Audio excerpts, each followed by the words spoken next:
Hey, I'm Nick DiMatteo, and welcome to Season 7, Episode 31 of Music is Not a Genre, MxG. M, music, X is not, G, a genre. I don't know why I never explained that before. I guess it's because I think you guys are very intelligent and you get it. This week's topic is tips for struggling, a.k.a. all musicians. It is Music is Everything number 37. Music is Everything is on a roll. We'll get to all that later, but first, as always, thank you for watching and listening. Listeners, go to youtube.com/@musicisnotagenre. You get a video for every episode of this podcast. Watchers, go to nickdimatteo.com/musicisnotagenre if you'd rather just listen. And everyone, go to patreon.com/musicisnotagenre to support this podcast, my band Rec, and everything I do. Don't forget, as always, I am offering a new song coaching service. If you are a struggling songwriter, if you're someone who has sat on the idea of a song for years, you've worked in an office, you're some kind of professional, and you loved your job, maybe you did, you didn't, but there's been a passion in you that you just have always wanted to explore, and that passion is songwriting, go to nickdimatteo.com/song coaching and check out the details. I can help you with that. One more announcement, which is Rec's new album, KITE to Camden, is streaming everywhere. It has been for a few weeks now. There's a new single off of that album that just dropped. It's called Way Too Rough. So go to nickdimatteo.com/discography and you can get all of that, or go to nickdimatteo.com/music and it'll give you all the links to the streaming and the social and all of that stuff, including a page where all the live gigs are and things like that. And that's it for the housekeeping as usual. Let's get back into that topic. Tips for struggling, a.k.a. all musicians. Music is Everything again, my opinion sub-series here. It's number 37. I apparently have a lot of opinions this season, so I had to... Now, here's the thing. I don't want to do this. I really don't want to have to do this podcast. Why? Because there are plenty of tips out there. There's plenty of advice. There are plenty of musicians and other artists who are struggling. And everybody's path is different. But we're all in this together in one way or another, whether you believe it or not. And it behooves me, and hopefully serves you, to consolidate so many of the things that I have said in various other podcasts about the music industry, about creating music, about being a musician, about economics and things like that, into one podcast where you can get all of those tips, all of that information, and hopefully it will help you. And this was inspired in part by a Patreon songwriters club that I'm a part of. And even though we all kind of come from different backgrounds and are doing different things and have slightly different goals, our general objectives are the same, which is to continue to make and release music we love and find ways to monetize it and get the word out about it that fit our priorities. And everybody's priorities are different. The other common thread that we all have in that group is that none of us are where we'd like to be. We might be on the path we'd like to be on. I know I am, and a few others I can feel that they are. But others are quite not, or are struggling to really understand what that path is. And we can't seem to find those magic steps that get us to the next level. Between the dozen or so of us, we pretty much run the range of problems and missteps, misconceptions, whatever. We're kind of like the island of misfit toys, and it's a nice group to be a part of. We support each other, and advice from each other has helped us in one way or another, or at least inspired us or spurred us on.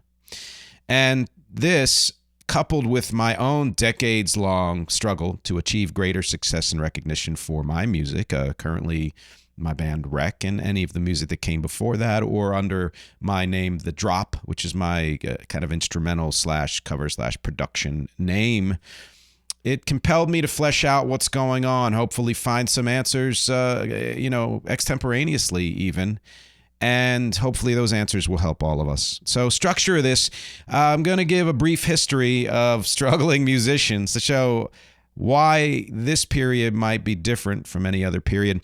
Common problems we both can control and can't control, starting with the ones that can't control. Some insight, some common misconceptions, solutions, including, and this is kind of cool, a very short list of the only things you need to do to succeed. The only things. I'll be concluding with that and some other conclusions and insights, the featured song and the questions. And as always, there is a bonus MXtra episode at patreon.com/musicisnotagenre. And this one is about artists we all know who are mega successful, who were at first repeatedly rejected.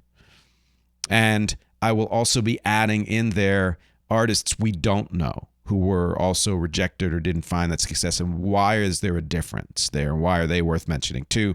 Sources. First source for this main podcast is me. It's my experience in the music industry and as a music creator. As I said, I've touched on a lot of these topics before, but never comprehensively in one episode. For the bonus episode, some sources are Cosmo, Google, Quora, Wikipedia, Wiki, Culture Sonar, and Crazy on Classic Rock. Disclaimers: I will be biased toward my own path and past and interests. Your mileage may vary based on your experience and your goals and what's worked for you, even your age and your era. I will miss things. I welcome you to tell me what I'm overlooking, please. The biggest disclaimer is that this is not necessarily applicable to session and cover musicians. It is to some degree because it's all kind of connected and there will be some crossover. The life in any arts is a struggle and often beyond the arts. But this episode is specifically for people who create music in one way or another and want to make money from that. Okay. So let's just get into the history of struggling musicians. Yes, the history spans as far back as music goes, or at least as music as an idea of a profession goes. Since the dawn of people thinking of music as a way to make money. Think of minstrels, think of troubadours traveling from town to town hoping to make some money, or at least get some food, maybe some drink, maybe a place to stay. They weren't even really thinking about, is my song going to be popular? Eventually they were, but not to that point. They just wanted to make a living. Think of local musicians pounding out set after set, hoping to get paid a fair wage for all the work they've put in and all of the good stuff they're bringing to the venue, the club, bar, whatever, and or just hoping to make up on tips what they should have gotten paid but aren't getting paid. From time to time in history, there have been patrons of the arts, the Medicis and people like that, the rich people, business people, royalty, certainly, the church, even governments. In fact, to this day, there are governments who are patrons of the arts, and I talked about that in an episode on the Hives, who are from Sweden. Go back and check that out. And these patrons have subsidized some artists' careers. Mozart and Bach was the church and all that stuff. They found jobs, basically. But for the most part, throughout history, a career in music other than teaching, and even then it's tough, is not a stable path to take and never has been. There are times in history when it's been more stable, and I'll talk about that a little later, but it has never truly been stable. It's not a one-to-one kind of, I studied this, and I will go out and get a job doing this, and I will make a living. It doesn't work that way.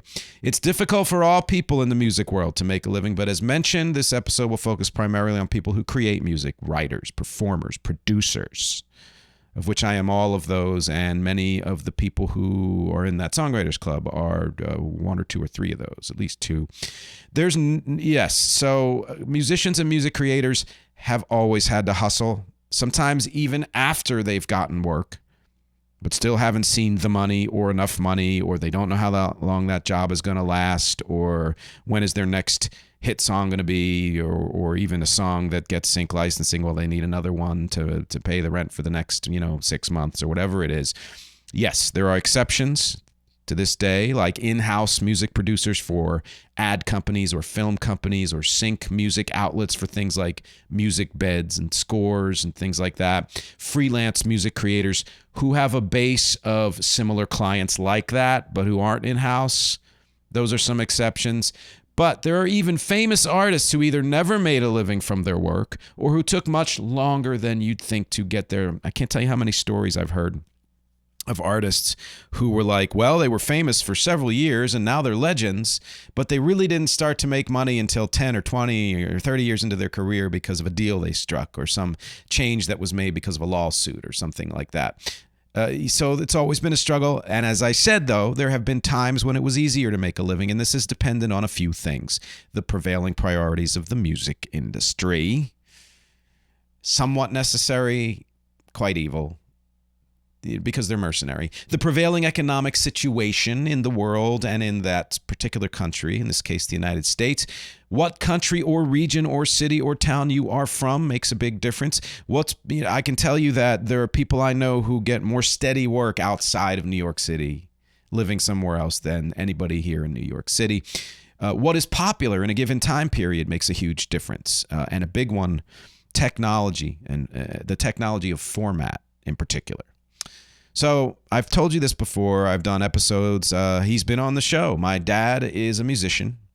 And when he was full-time active, he had not only more than a fighting chance to make a good living, he made a good living. He supported our family playing cover tunes. And he did do originals here and there, but covers were his main thing. And he was a solo act.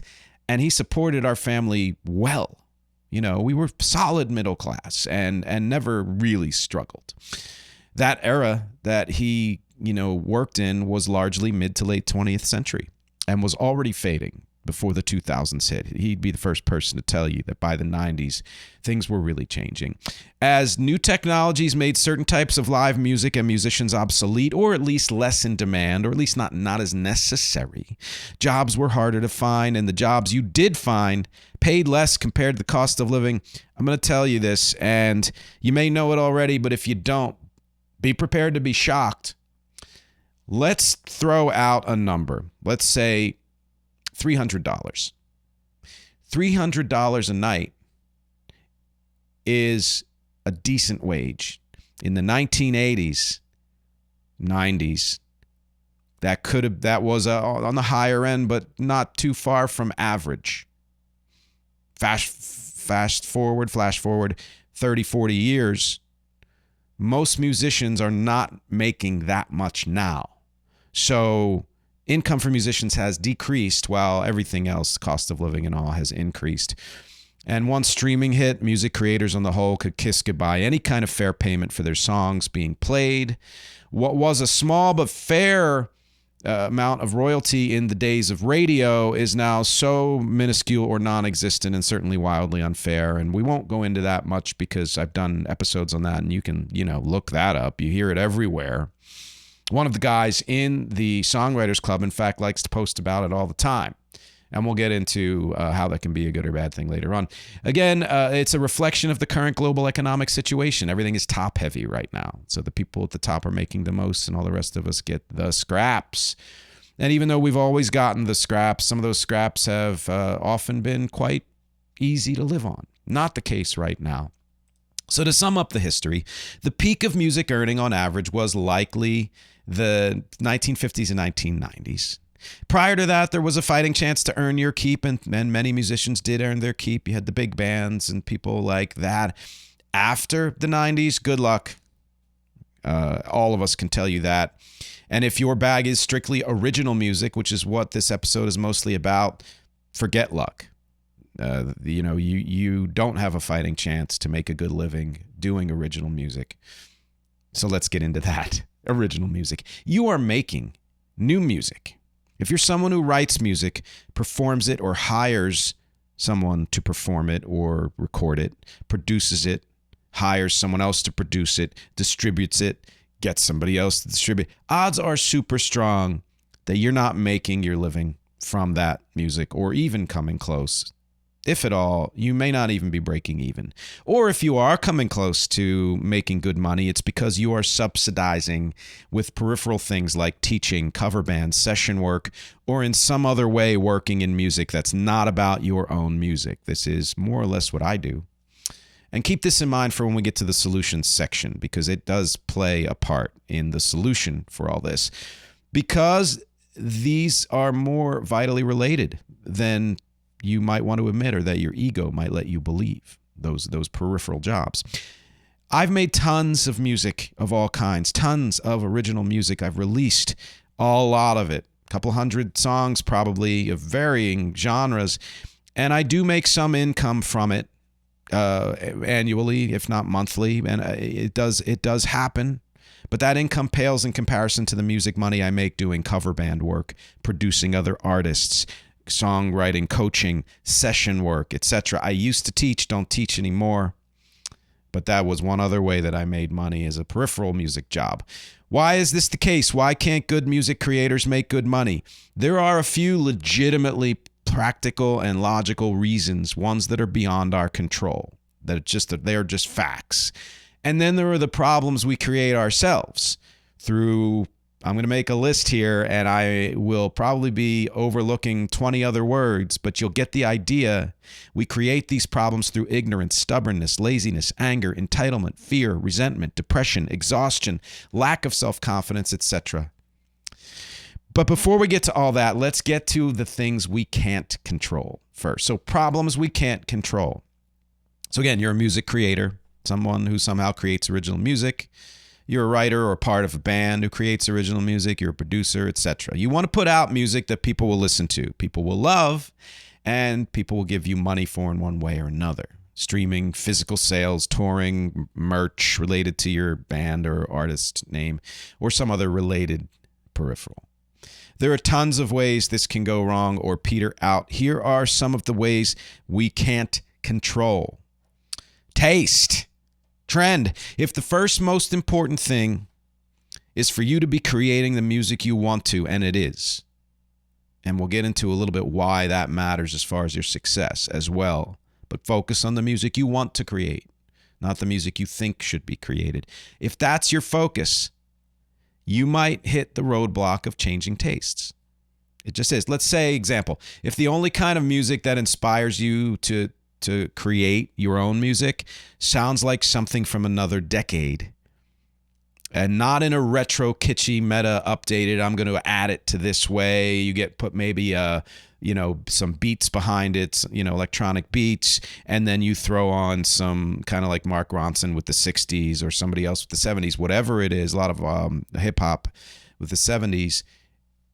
Unless you're doing it that way, if your sound is it's not updated in any way. I'll put it to you that way. And I do know artists whose music is amazing and it sounds like music from a different decade, 100%. You're unlikely to find success with that music or a wide audience unless that very specific style comes back in vogue. You can't control what the general public wants. You can't control time. Time moves on. And you choose whether or not to be in touch with how it moves on, especially musically. There are things you can do to make this work for you, and we'll talk about that and solutions. Another thing we can't control, economics, and this is maybe the biggest one. Both fans and the owning class of clubs, venues, companies might have less money than they want. Fans, certainly, but even the powers that be might not have as much money because cost of living and cost of doing business goes up, etc. And since music is a luxury item, no matter how vital it is to us, it is a luxury. It's not something you need to live. It's one of the first things to go when the economy is tough. Of course, the converse of that is it's also a comfort item. And comfort items can often spike during times of struggle. Now, that doesn't necessarily bode well for new music, but if you're making music that's reminiscent of older music or the old music itself, covers even, you may have a fighting chance in a tough economy if it's giving comfort in that way. But the point is, there's no predicting when global economics will tank fans' interest in new music. And every New York musician will tell you right now that if you are an original band, even a cover band, but again, more so, far more in this episode is about original music, you have a very hard time getting anybody out to live shows. And I've heard that's the case in many other cities and towns as well. Their ability to pay for live music or downloads or physical copies or merch is just diminished when the economy isn't working. Now, I'd argue there is a way, though, to predict when venues and companies are more amenable to new music. If real estate and the costs of running a business far outweigh revenue, venues will be harder pressed to pay original bands. Anything, any money. In fact, you may have to pay to play. And often many of us do. I haven't done it in a long time, and I've only done it once or twice and have regretted it every time. Just so you know, I understand that at a higher level, basically every musician is paying to play. When U2 tours and they're playing O2, they're renting that arena, right? So they are paying to play. That's a whole different thing, though, because the demand is so high.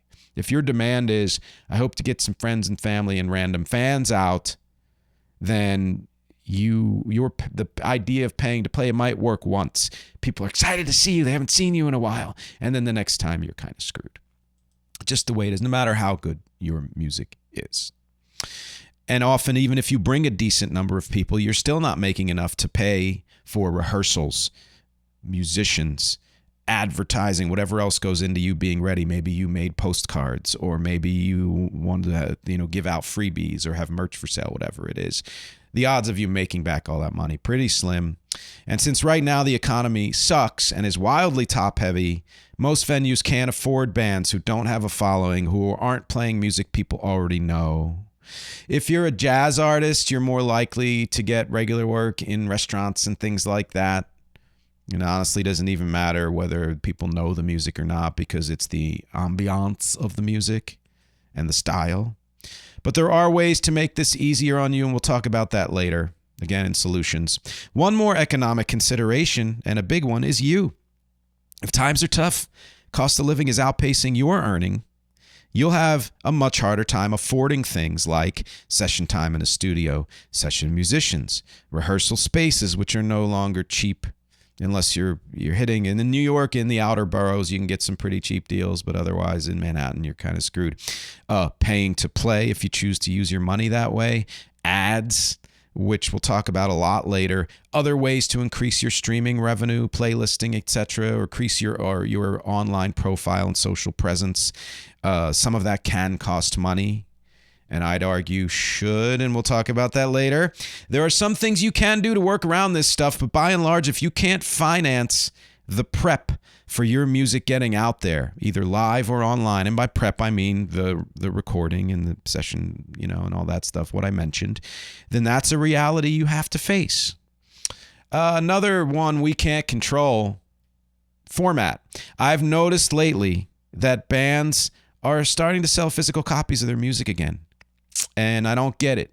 I mean, again, a big band, the collector's idea of it, if you're at again, I'll just keep using U2 as an example, a concert, and they're selling vinyl or CD or cassette or whatever it is, then you might want, hey, it's a collector's item. You may never listen to it. But if you're just a schmo, musician nobody knows, it costs money to make these formats.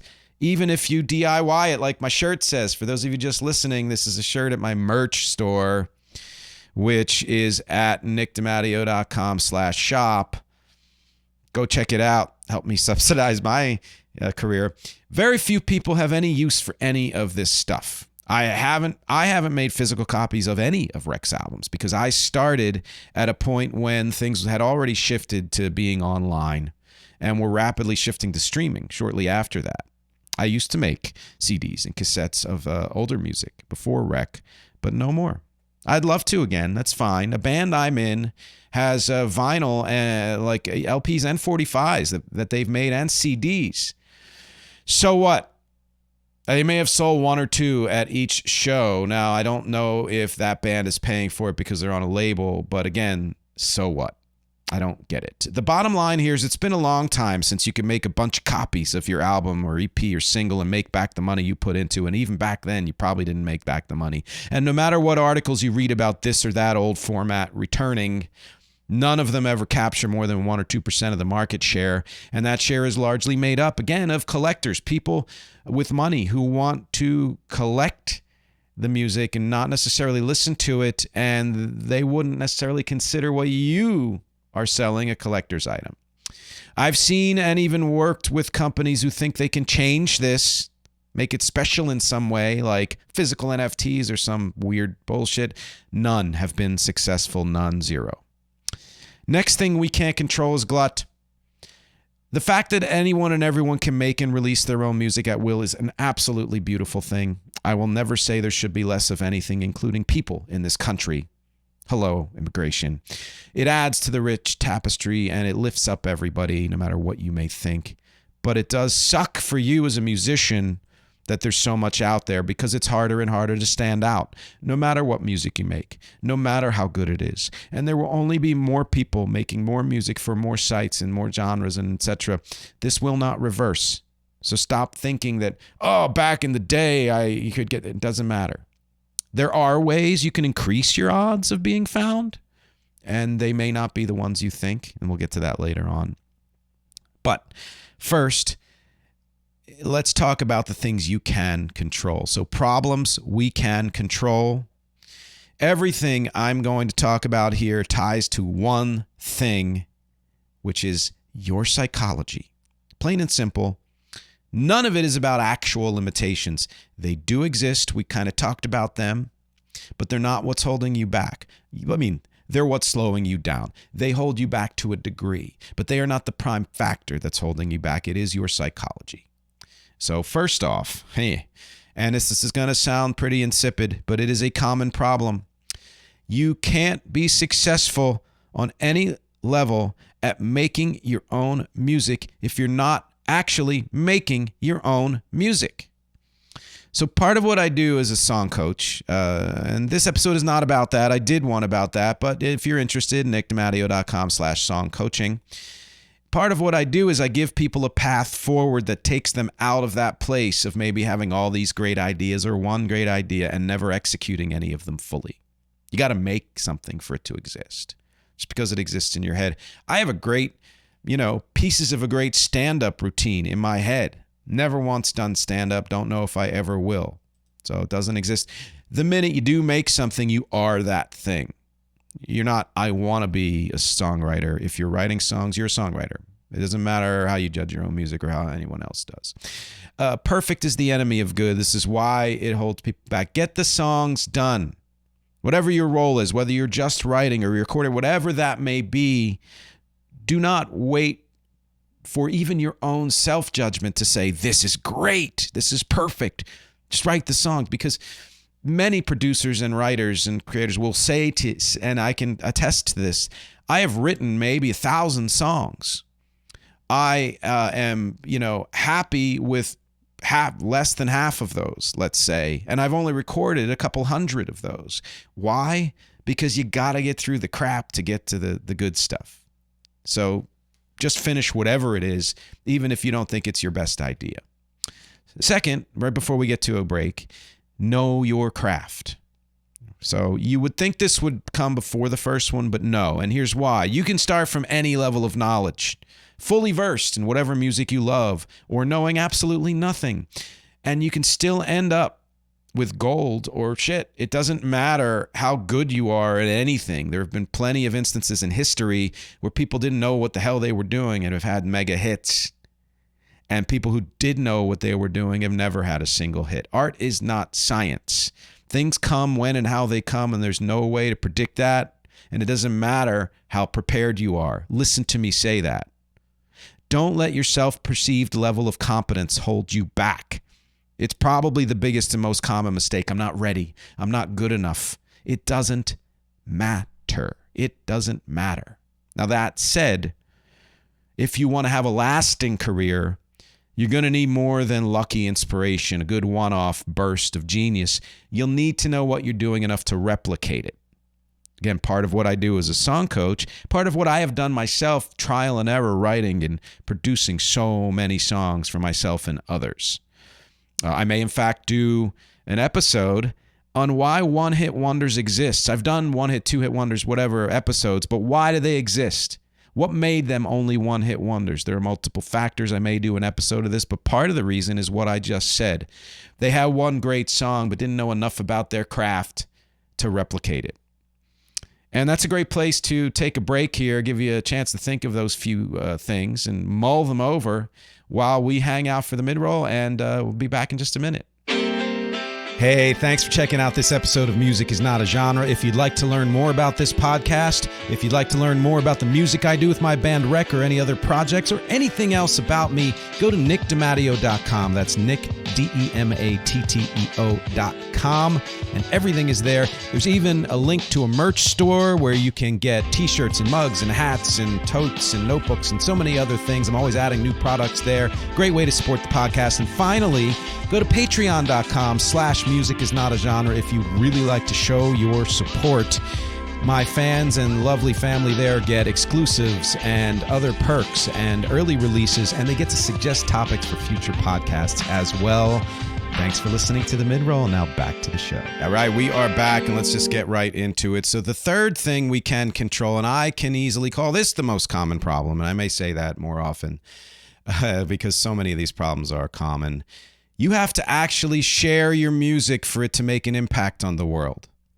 I have known so many music creators of all kinds of art who do not release their music, or who put it obscurely on maybe one page or something and say, thumbs up, there it is. Or they don't release enough of it to make a splash, you know. And now listen, if you have one great song and that's all you do, but you do it to the hilt, then quantity doesn't matter. But if you're someone who wants to make a living as a music creator, and you're, releasing that one precious song every year, good luck getting any kind of attention. Just good luck. Well, there are ways to get attention with one song. We'll talk about that later, but, And this can mean either recorded or live music. If you're someone who's like, I'm not really into recording, that's fine.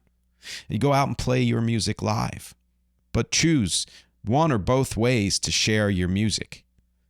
Play. Go out and play, or play online, do online shows, whatever it is. Or if you want to do recordings, then lay them down, put them out. Don't wait again for them to be perfect. You never know, in fact, what quirk you left in that will attract. So many quirks have been left in to hit songs, and that's what made them hits.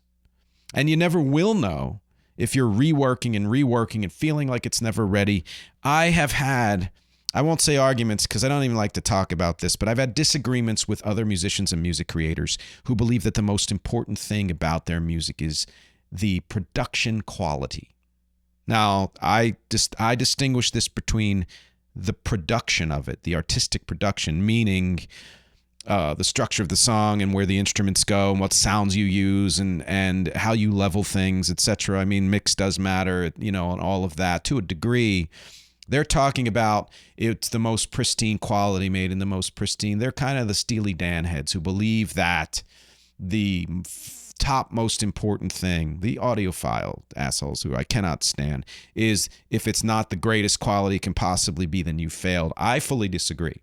In fact, we often judge hit songs more favorably than we realize, hit albums even, meaning go back and listen to those and judge them against some other, music that was perfectly recorded, and you'll realize, wow, that recording quality is crap in comparison, and yet I love the song. I've done episodes of this. I'm not going to get too far into it, but the point being, if that's what's holding you back, I don't have the perfect production values, stop. Just do it. Finish it and release it, all right? The adage is publish or perish. All right. So I took a creative writing conference back in my 20s when I was doing a lot of creative writing. And the main point of what the teacher was saying, other than finer points of writing, was get your work out there. Doesn't matter what state it's in. It's better if it's better, but find a way to get it out there, number one. There's always room for improvement. You could be the greatest person at what you do in the world, and there's still room for improvement. But there's almost always some worthiness to others in what you're doing right now, no matter what level you're at.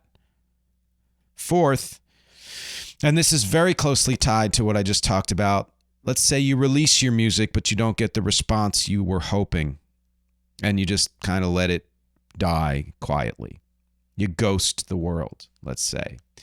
This is where I always faltered early in my career, in a sense, to a degree, all right? So I never had any trouble with the first issues of, making the music, finishing the thing, getting it out, sharing it, whatever, all that stuff. I never had any trouble with that. I always felt it was worthy. I found ways to power through or find confidence or work until I actually felt that, even when I didn't. And we'll get into why that's important later. But then I'd get so bummed that the world didn't immediately propel me into some full-fledged, lucrative career, that I would let that release just slowly die. I'd do some shows, try to get it out there, try to get sales in whatever way it was, or, streams or plays. And then I'd be like, nope, that didn't work. Screw it. And I would quit. And I wouldn't quit for long, maybe 6 to 12 months, but that's long. In the span of a lifetime, not very long. In the span of a career, 6 to 12 months can kill momentum. So there's two things about this. Number one is be patient. I'm saying this to myself too. Don't set up expectations you secretly know won't be met. No matter what your conscious mind is telling you, that voice inside is giving you an out by saying, well, if I don't get X number of streams or X people to a club or make X amount of money, etc., then I guess I wasn't meant to succeed, or my music must suck. And you're putting that in your head subconsciously. The quality of my music and my impossible to ignore desire to create would bring me back in full force even when I did quit. But I wasted a lot of time and momentum feeling dejected and entitled and angry.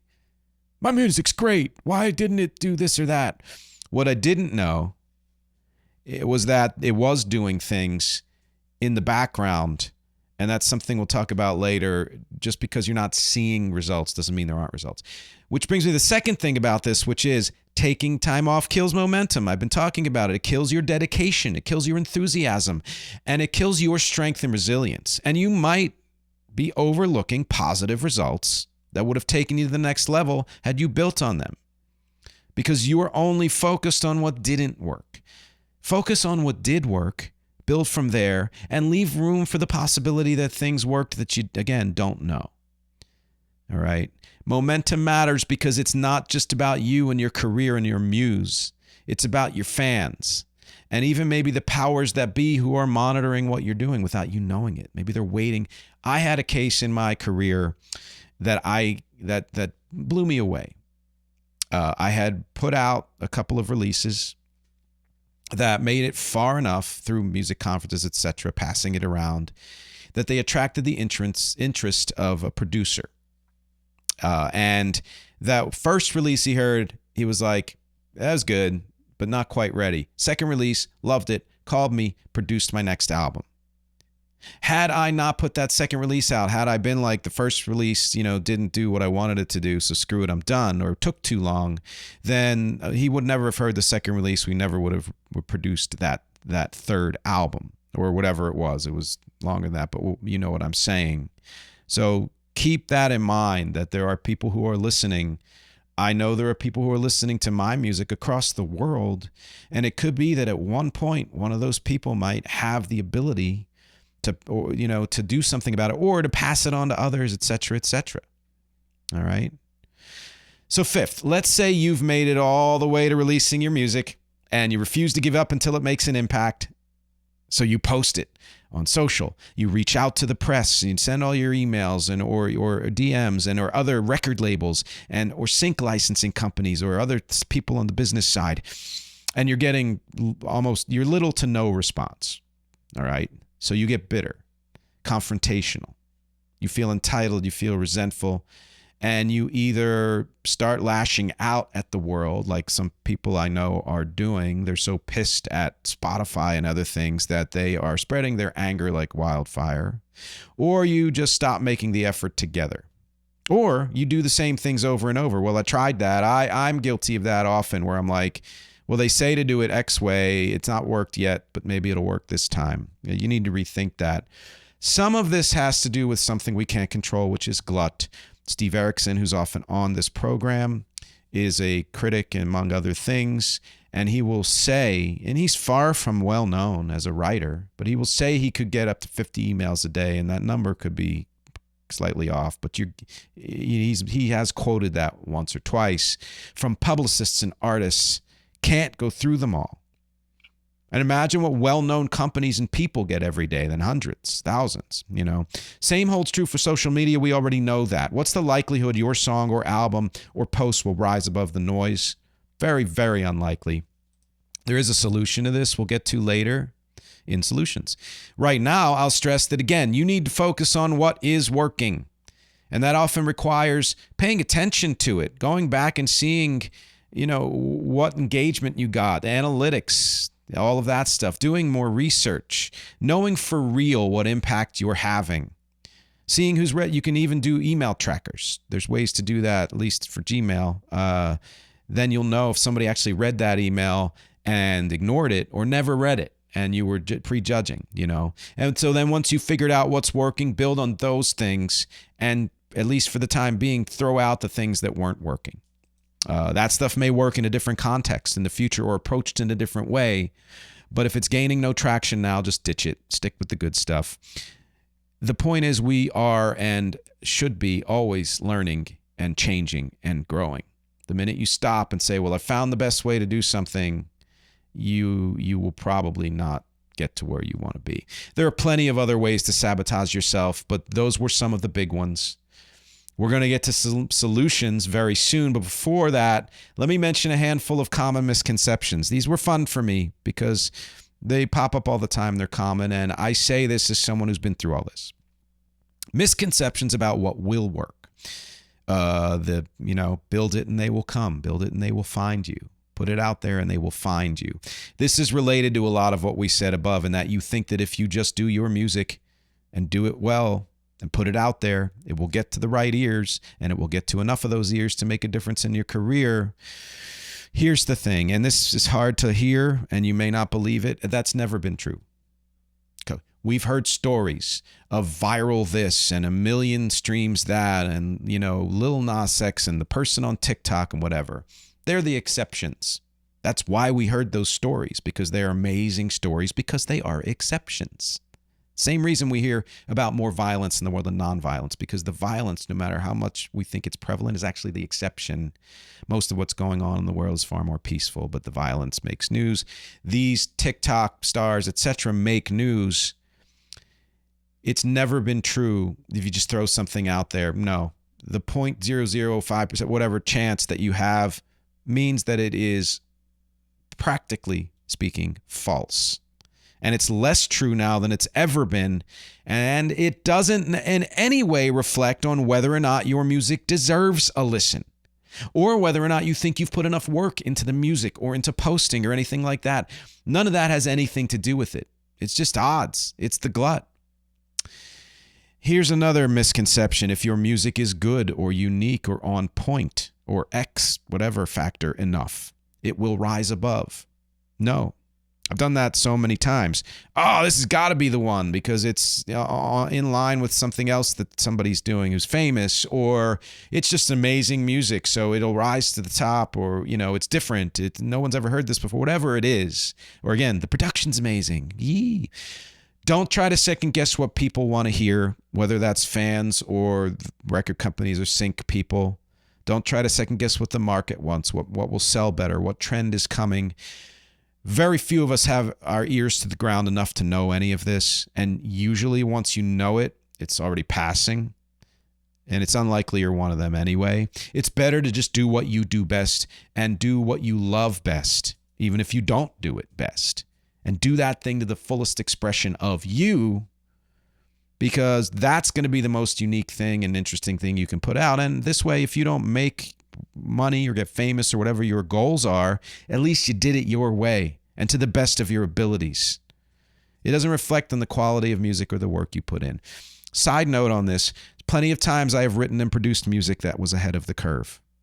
And I know this because I then would hear 2, 3, 5 years later another artist doing what I had already done, which is often being ahead of the curve is as bad as being behind the curve, because honestly, behind is ahead and ahead is behind, because trends can go back and forth. So the curve is constantly shifting. So it's a perfect example, this band Japandroids from Canada, the Knights of Wine and Roses, opening track on a great album of theirs. I think their first full-length album, or maybe second, I don't know. Sounded so much like Wreck's song Beautiful Love, which was released 5 years before that I was like, holy crap, is that what happened? Who knows, though. Here's another misconception, the American dream / The Voice myth. So when I did my podfasts a couple of years ago on my $50,000 manifesto, look it up. It's fun, and it's salient. It's vital information about economics and such that goes beyond music. I illustrated how the American dream has always been bullshit. It was propagated from the beginning as a way to get industrial workers to work. If you work hard enough and enough, you can be as rich as me one day. It was just a motivation to get people to work. It's always been bullshit. The idea that anyone at any time could strive to rise to another level, to rise above their station, rise above their class, statistically has never been true. You can go a little up, but again, that 0.000 whatever percent, those are the stories we hear. Everyone else, you pretty much stay in the class you and your parents are, and you might, again, move up slightly.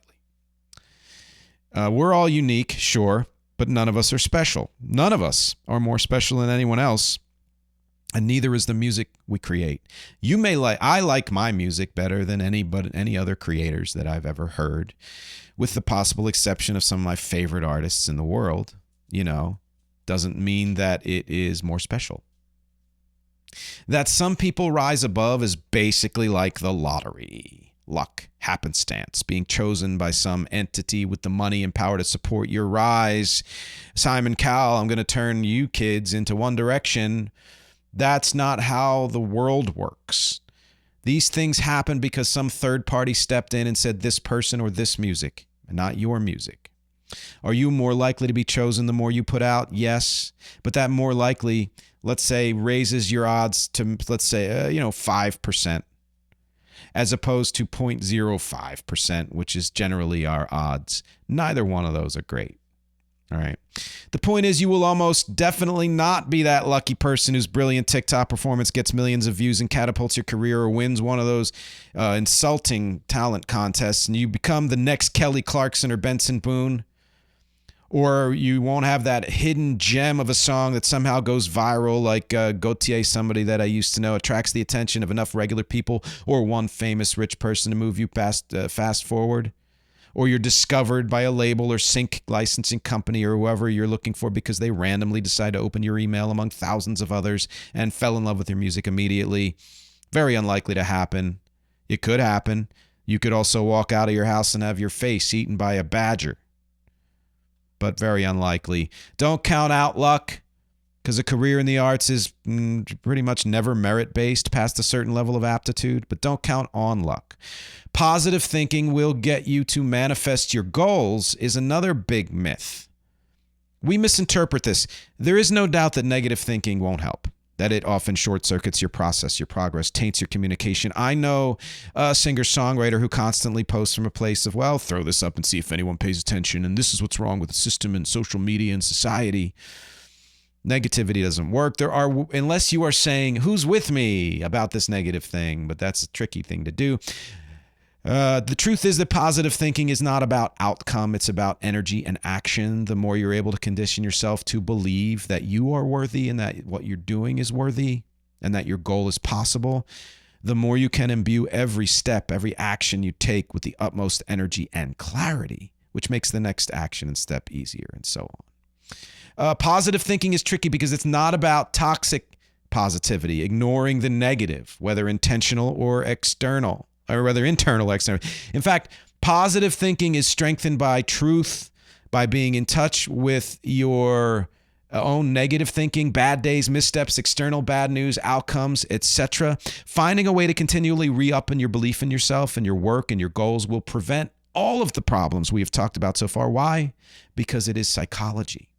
This is why I said your success is psychology. Yeah, I'm going to give you the solutions. We're at the solutions section. And I think it's time. So solutions, as promised, you could, and this is going to be a fun one to say, you could literally skip everything I've said so far and just use this short list that I'm going to tell you right now. It's 5 things, only 5 things you ever need to succeed. That's just a fact in reverse order of importance. So let's get to number 5, competence. Yeah, it's the bottom. You need a base level of some kind of understanding of how to do what you want to do, whether that's writing or singing, playing or producing or all of them. it is often overstressed. Again, you don't need to be a certain level of great to do what you're doing. You just need a certain level of no one needs to be great. Many highly successful artists aren't the 100% best at some parts of what they do or any parts of what they do, but they do it to their utmost and truest versions of themselves. I've said this before, but putting chops over everything is a barrier and it's a waste of time. And it's usually used to denigrate others. Well, they're not as good as me. And then you get bitter because why are they successful? Whatever. Meet the world wherever you are and give it what you have. As long as you, again, have some understanding of how to do what you're doing. Base level, you have enough. And you are enough. And that's why this is important, but it is the least important of the 5. Number 4 is consistency. Doing something once, awesome. Doing something well once is amazing and may even get you some level of success or attention or whatever you might want. But to have a lasting career, you need to be consistent. For example, I'm not a lead guitarist. How do I know that? I don't want to be. I can do great solos in the studio, but I cannot do them consistently anywhere else. And I even comp them in the studio. I'm okay with that because I get what I need out of my soloing when I need to. But I would not hire out as a soloist. I know my strengths. I play to those strengths, and those strengths are super consistent. Writing, singing, producing. People say this all the time about sports. You can throw an incredible strike or get a three-pointer or hit a home run or run for a touchdown or throw a touchdown. Once is amazing. Wow, I can't believe that person did that. It's like those contests where they get fans down on the court to try to hit a three-point, whatever it is. Doesn't mean you're a great athlete because of the lack of consistency. You don't even have to be great at any of this. But if you are consistently good, consistently competent, you have enough. You may not always do something well or great, and stuff is still, working. That's why this is the 4th most important and not the most important. Number 3 is egolessness. I have often heard it say that the most successful people are often the easiest to work with. That's why they keep getting work, but it's also a part of their psychology. You may think you know the best way to do everything or double down on how you do it, even if you know it's not the best way because it's the only way you know how. You may say, but there are plenty of artists with big egos. True, but where it counts, they drop that ego. Prince had an ego, knew when to work with others. For the most part. They ask for help. They pay for help. They get others to do things for them. They pivot when they realize that things will work better in a new direction. David Bowie did that all the time. If you constantly say, I know best always, and if I change my mind or let others in, that means I've failed, you're allowing your ego to get in the way. If you get super dejected when someone doesn't like your music or tells you you're not good at something, remember 2 things, because that's ego too. Your music isn't you. It's tough to separate, but as an actor, I can tell you this. Somebody likes or dislikes your performance doesn't mean they like or dislike you. Number 2, those comments are almost always about that person and not about you, something they're going through. But if you let this butt hurt you into stopping or some other pitfall, it's because your own ego is hurt. Be prepared to admit you know a lot less than you think. Be prepared to be blindsided by a better way of doing things, to shift and change and grow and morph. Set aside who you think you are. I did a thing years ago in this podcast on identity and how, identity is something we just manufacture and then think we have to follow it. No. Or what your one and only idea of good, great, or successful is. Stay open. There are other ways to succeed. It feels vulnerable, but the inverse of this is being closed, and being closed won't connect you to the world, which is where your success is in the world, if that's how you define success. There are times when you will need to say, I do know better. I have worked with producers that I wished I had been more forceful with and saying, no, that's not where this should go. And when I have done that, it has worked well. But there are other times where I listened to them and it worked better. But then again, this is the 3rd most important thing and not the most important thing. Number 2, and this is huge. It's why it's number 2. It's perseverance. Don't wait to feel good to take action. Don't wait for good things to happen to do the next thing. Don't wait for validation of any kind, internal or external. Just keep doing. Every day, every month, every week, every year. Be ready to change it up when you need to. And yes, taking breaks are vital. But what's most vital is never give up. If there are any of these 5 things you've heard before over and over, it's this one, perseverance. The only people who are guaranteed to fail are the ones who quit or never try. And it's true. It should be a no-brainer, but considering everything I've illustrated in this episode, there are tons of pitfalls that will convince you to not persevere. So many. Like I said, I've been through it. Motivation is wonderful, but if that's what you're counting on to always get you into action, you will fail. The most successful people anywhere have lots of days when they don't want to do it. They don't even want to get up, but they do it anyway. Or they take that break, much needed, and vow to do it the next day, and they do it the next day. You know, that kind of a motivation or lack of it. Perseverance, I'll say. It's second most important because it is super important. You can be not quite competent, but get there through perseverance. Inconsistent, but become more consistent through perseverance. You can constantly battle your own ego, but make major progress through perseverance. You can do nothing some days and weeks and lose the thread of perseverance itself, but get better at perseverance through perseverance. That said, it's not the most important thing. Be ready to hate me, because the most important thing to get you to the next level is money. Sorry. There's never been a time in history when money wasn't necessary to build something. Things being free online give people the illusion that they don't need to spend to level up. I can just post. It's free. Let me do it. It'll get out there. No. Why do their posts get 5 views or 35 views or 350 views? None of which will level you up. Because the overwhelming majority of people whose online presence is in the millions get there because they invest in it. Investing can mean time. It can mean hiring others. There's different ways to consider what is meant by money. You get somebody else to do your social media, that's an investment, even if they're doing it for free. You know, maybe you're bartering with them. You're buying their time. Without exchanging money, it's still investing. Either way, leveling up requires money. I'm sorry, it's a hard fact. Other than that 0.05% or whatever of lucky people or whatever, probably smaller than that, you won't move forward without investing in yourself and your career. You can circumvent most or all of the other 4 things I mentioned with money. There are a lot of people who are not consistent, who, you know, don't persevere in a certain way, who aren't competent in certain ways. Plenty of products have been shit that have made tons of money because they did the advertising right. And that's music and non-music things. It'll level you up. It might not make you super successful or legendary.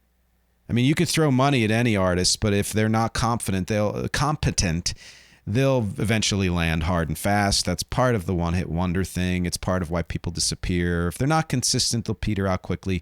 They're too ego-driven. They'll self-sabotage, or if they just choose not to persevere. But you can conversely be amazing at the other 4 things and never get where you want to be. This is the lie at the center of the American dream. The barrier for entry into the so-called upper classes is you have to buy in. It takes money to make money.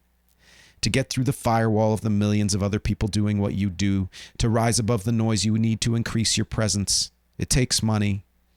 But a big caveat here, most musicians spend money on the wrong things or spend too much money on one thing at the expense of another. Perfect example, if you have $10,000 for a new album or single, first of all, do an album for $10,000. You can find a studio and musicians to do it, or an EP. Or one song. If that's what you want to do, you want to go to that level, fine. $10,000, and you spend $9,000 of it on the studio, on musicians, maybe new gear like that one pedal or keyboard or guitar that will change everything for your sound. Maybe even physical copies and merch and postcards and business cards, etc. You have $1,000 left for rehearsals to get the band ready and maybe paying to play if the venue is worth it or if you think it's worth it, or a down and dirty music video, whatever the post-recording steps are.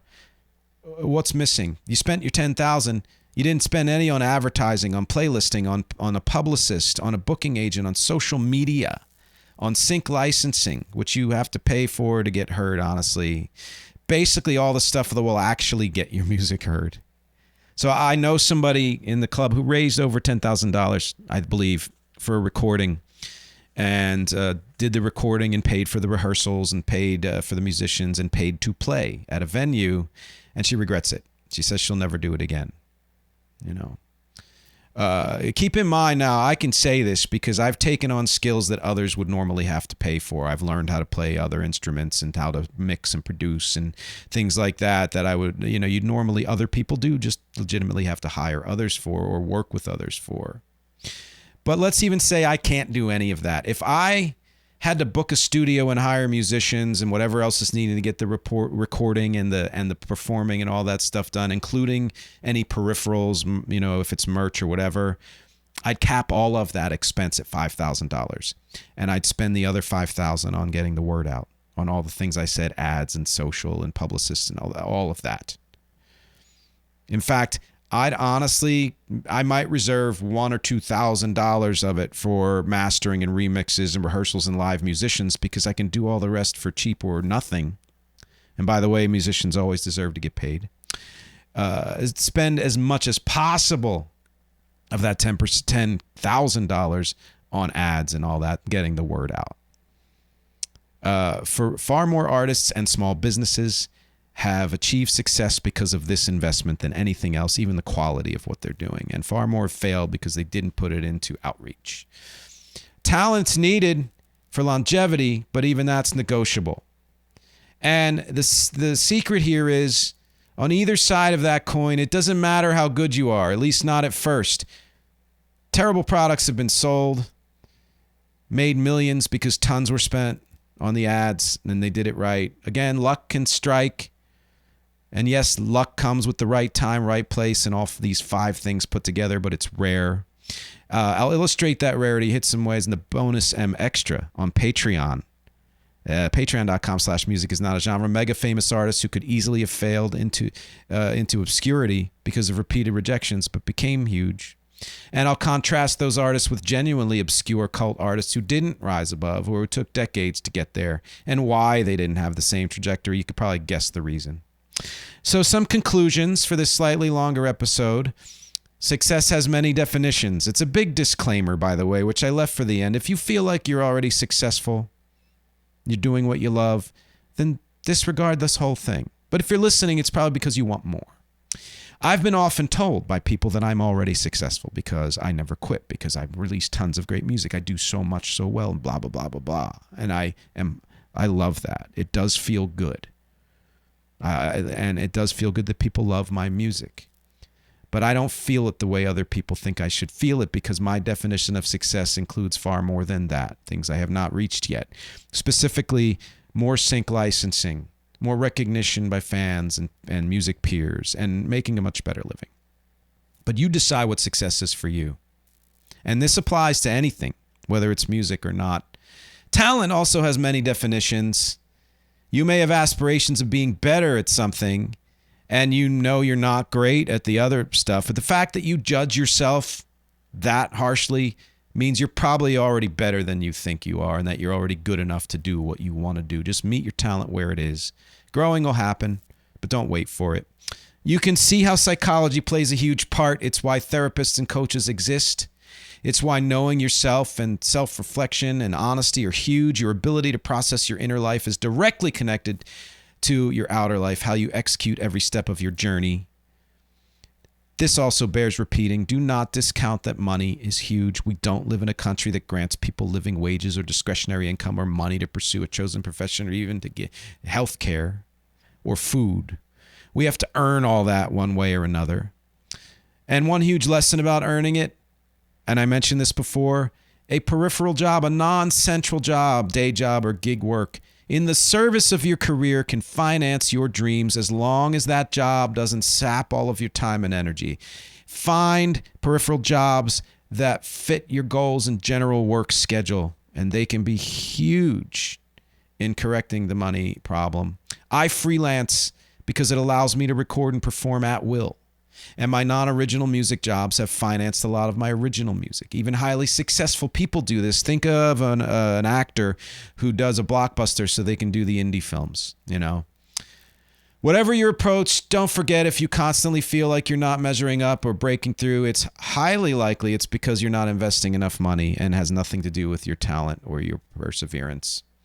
Don't take any of this, by the way, as gospel, because it's not science and it's not merit-based. And you can probably throw all this out the window and find a way to succeed if something works better for you. It's as individual as psychology and medication and nutrition and exercise. No one thing works for everybody. But again, don't quit. If this is your calling, there's no such thing as too late. And if you need help with that song, consider hiring me as your song coach. NickDiMatteo.com/song coaching. Which, by the way, featured song. Why did I choose this week's featured song? It is a song called Linear A.a.a. It is the opening track of Rex's new album, KITE to Camden. And it's one of the only songs I haven't shared yet. Also, I chose it because it goes against conventional wisdom that every album needs to open with a banger. And yeah, that's the opening track. And when you hear it, you'll be like, wow, really? But then again, you'll be like, wow, really? Albums should be 100% your expression of how you want your entity to be. It should be for the artist. They should be your statement. In the age of streaming, people can go listen to whatever song they want. They can skip ahead. Doesn't matter to them how the album starts or flows, unless they're an album head, in which case, if you're doing it as a work of art, they're going to love it, if they're into your kind of music. You can promote a different song as a single. Do an album, the way you want to do it, which is what I did with KITE to Camden, which is why I started with Linear A.512.4. It is a full 100% instrumental. It's got a beat behind it, a driving beat. But then it breaks into 5/4 time, which is where the 5 comes in the parenthetical name. 4, of course, is it's 4/4 generally. And the 12 comes because some of the melody and chords I got through a 12-tone row, which is using every note in a scale, halftones and all of that stuff. And it is meant to set off the album as a journey of, this is the birth of the album, the birth of the character in this album, the inner life of that character, etc. And it opens up and blossoms into the second track, which blossoms even more into the third track, and it all fits together, and you'll hear that in a second. Hopefully this song will compel you to listen to the rest of the album and stream it. Questions: if you're a music creator, what's your journey been like? Any common roadblocks? Anything that always works for you? What do you wish was different? What do you really want to achieve? Be specific. If you're not a music creator, what have you learned from this that you could apply to your thing? I'd like to know the answers to all these because, as always, my objectives here are music, conversation, and connection. Thanks for hanging with me for this extra long episode, and I will talk to you next week.